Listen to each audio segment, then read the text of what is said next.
जय माँ भारती। साथियों, दिल्ली की सल्तनत पर लोधी वंश का पतन हो चुका था और मुगल वहाँ पर काबिज हो चुके थे। मेवाड़ी राज्य राणा सांगा की अगुवाई में मूछों पर ताव देता हुआ दिल्ली की सरहदों तक दस्तखत देने लगा था। राणा सांगा ने अपने शौर्य और पराक्रम से एक बहुत विशाल और शक्तिशाली हिंदू राज्य मेवाड़ की स्थापना कर ली थी। बयाना के युद्ध से बाबर ये भली भांति समझ चुका था कि राणा सांगा के रहते वह भारत पर सुचारू रूप से शासन नहीं कर सकता।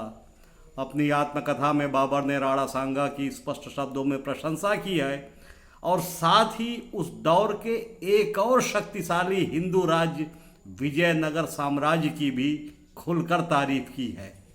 तो मित्रों, आज हम आपको उसी विजयनगर साम्राज्य की सैर कराते हैं और मुलाकात करवाते हैं आपकी मध्यकालीन भारतीय इतिहास के अमर हिंदू सम्राट राजा कृष्णदेव राय से।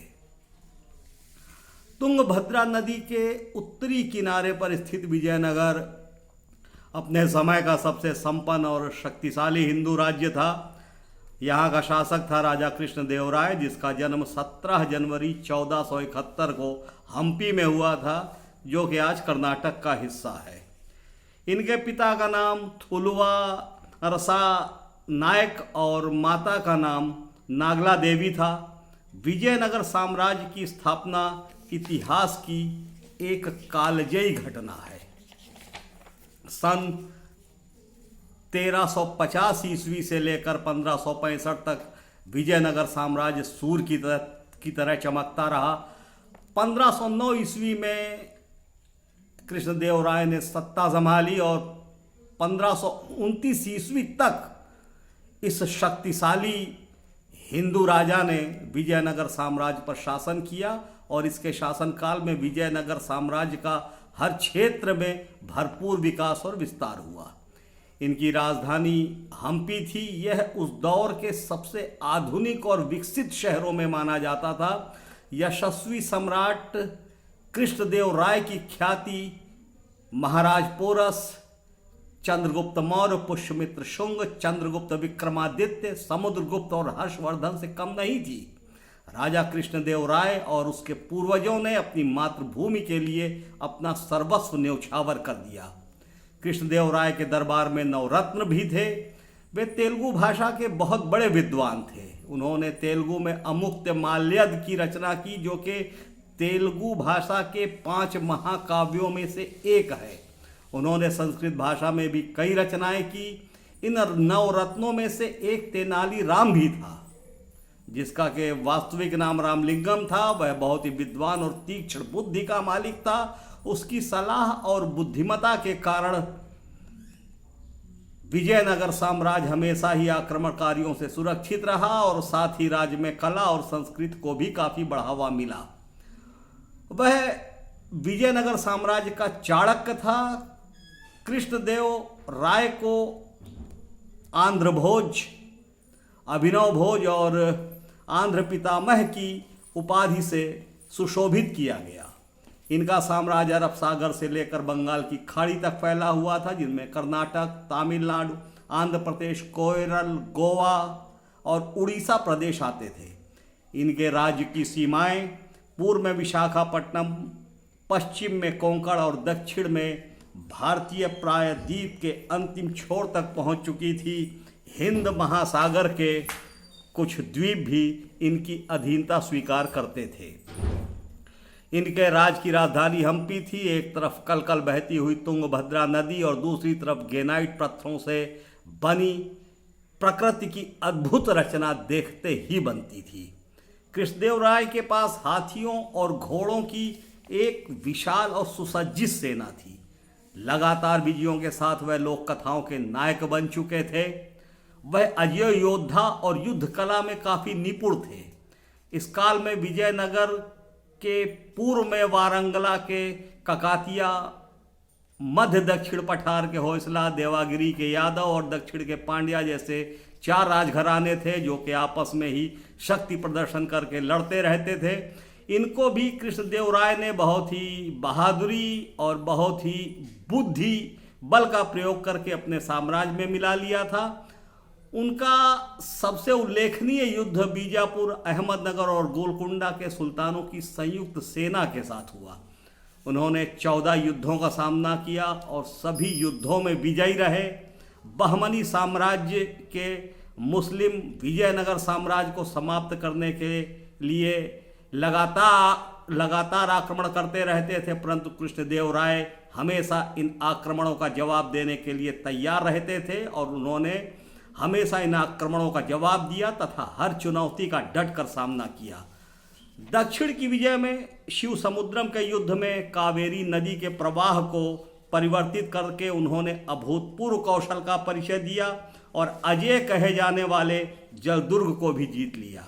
अपने भाई वीर नरसिंह को दिए गए वचन को पूरा करने के लिए उन्होंने रायपुर, कौंडविंड और उड़ीसा को भी जीता। गजपति प्रताप रुद्र का राज्य विजयवाड़ा से बंगाल की खाड़ी तक फैला हुआ था। गजपति के उदयगिरी किले तक पहुंचने के लिए बहुत ही संकीर्ण मार्ग था। राजा कृष्णदेव राय ने एक नया पहाड़ी मार्ग अपनी चतुराई से बनाया और उदयगिरी किले को जीतकर उस पर कब्जा कर लिया। इसी तरह से कौंडविंड के किले को भी जीता। इस किले में गजपति की विशाल सेना थी, नीचे से ऊपर चढ़ना असंभव था। वहां पर ऊंचे मचान बनाए गए जिससे कि धरातल से तीरों की वर्षा आसानी से की जा सके। लंबे समय की घेराबंदी के बाद अंततः गजपति ने अपनी पराजय स्वीकार की और अपनी पुत्री जगन मोहिनी का विवाह राणा कृष्णदेव राय से करके संधि कर ली। इस तरह मदुरई से लेकर कटक तक के सभी किले हिंदू साम्राज्य में आ चुके थे और कालीकट से गुजरात तक के राज्य विजयनगर को कर देने लगे थे। इसी दौरान उसने अपने मुस्लिम दरबारी को 50,000 स्वर्ण मुद्राएं लेकर घोड़े खरीदने के लिए गोवा भेजा, परंतु वह दरबारी आदिल शाह की शरण में भाग गया। आदिल शाह ने जब उस दरबारी को वापस करने से मना किया तो कृष्णदेव राय ने रायचूर के किले को घेर लिया। बीदर, बरार और गोलकुंडा के सुल्तानों ने कृष्णदेव राय का साथ दिया। 19 मई 1520 को भीषण युद्ध प्रारंभ हुआ। पूरी तरह परास्त होकर आदिल शाह भाग निकला और रायचूर के किले पर कृष्णदेव राय का कब्जा हो गया। बीजापुर, अहमदनगर और गोलकुंडा के सुल्तान परास्त होने के बावजूद भी सरदर्द बने रहते थे। महमूद शाह ने मुसलमान सैनिकों में मजहबी उन्माद भर दिया था। गोलकुंडा का सुल्तान कुली कुतुब शाह जहां विजयी होता था वहां हिंदुओं का कत्लेआम करना शुरू कर देता था। अपनी सूझबूझ और पराक्रम से कृष्णदेव ने इनको ठिकाने लगाया और आदिल शाह के पुत्र मलू खां को अपने संरक्षण में गोलकुंडा का सुल्तान बना दिया। बीजापुर को परास्त करने के बाद महमूद शाह को भी राजा कृष्णदेव राय ने दक्षिण का सुल्तान बना दिया। कुछ दिन राजा कृष्णदेव यहाँ पर रुके भी, परंतु सेना के लिए पानी की समस्या को देखते हुए कुछ सूबेदारों की नियुक्ति वहाँ पर करके वे वापस हम्पी चले आए।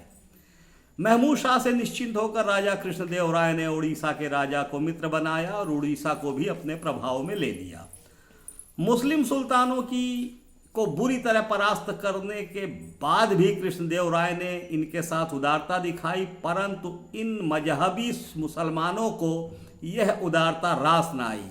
उन सभी सुल्तानों ने मिलकर कृष्णदेव राय के खिलाफ धार्मिक युद्ध छेड़ दिया। मलिक अहमद बाहरी, नूरी खान, ख्वाजा जहां, आदिल शाह, कुतुबुल मुल्क, हमादुल मुल्क, दस्तूरी ममालिक, मिर्जा लुत्फुल्लाह सभी ने मिलकर एक साथ राजा कृष्णदेव पर आक्रमण कर दिया। दीवानी के मैदान में हुए इस भीषण युद्ध में मुस्लिम सुल्तानों को भारी नुकसान उठाना पड़ा। कृष्णदेव राय के शौर्य और पराक्रम के आगे उनकी एक ना चली और बुरी तरीके से वे परास्त हुए। ये मुस्लिम रियायतें आगे चलकर एक बार फिर से विजयनगर के खिलाफ तालीकोटा के मैदान में संगठित हुई। तालीकोटा का युद्ध एक विशेष प्रकार का युद्ध है। विजयनगर घूमे, राजा कृष्णदेव राय से मिले और अगर तालीकोटा का युद्ध ना देखा तो समझ लो विजयनगर साम्राज्य ना देखा। इस तालीकोटा युद्ध के बारे में मैं आपको अगले एपिसोड में ज़रूर बताऊंगा। तो आते हैं राजा कृष्णदेव राय पर।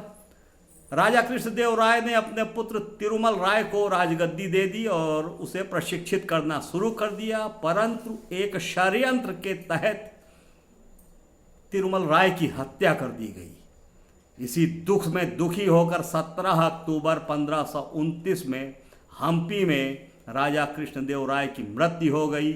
इस महाप्रतापी कृष्णदेव राय ने भारतीय जीवन मूल्यों पर आधारित एक विशाल साम्राज्य की गौरव गाथा लिखकर इतिहास के पन्नों में अपना नाम स्वर्णाक्षरों में लिखा लिया। मात्र 58 वर्ष की अवस्था में इस महापराक्रमी राजा का देहांत हुआ। यदि यह कुछ वर्ष और जीवित रहते तो भारत का इतिहास आज कुछ और होता। मेरे दृष्टिकोण से यदि देखा जाए तो कृष्णदेव राय और राणा सांगा समकालीन राजा थे। जहां राणा सांगा ने एक विशाल हिंदू साम्राज्य मेवाड़ की स्थापना की थी, वहीं समूचा दक्षिण जीतकर कृष्णदेव राय ने भी विजयनगर जैसे शक्तिशाली हिंदू राज्य का निर्माण किया था। ये दोनों हिंदू राज्य उस दौर में यदि एक साथ मिल जाते तो मुगल भारत में कभी ना ठहर पाते और आज भारत का अंदाज कुछ और होता। निसंदेह आज का भारत चंद्रगुप्त मौर्य और समुद्रगुप्त के अखंड भारत से कहीं ज़्यादा बड़ा और शक्तिशाली होता। माँ भारती का मस्तक समूचे विश्व में आज ऊंचा होता, परंतु यह हो ना सका। ये था विजयनगर साम्राज्य और राजा कृष्णदेव राय की गौरव गाथा। अगले रविवार को देखते हैं विजयनगर साम्राज्य का तालीकोटा युद्ध। इंतज़ार कीजिए अगले रविवार का। तब तक के लिए जय हिंद, जय भारत, जय माँ भारती।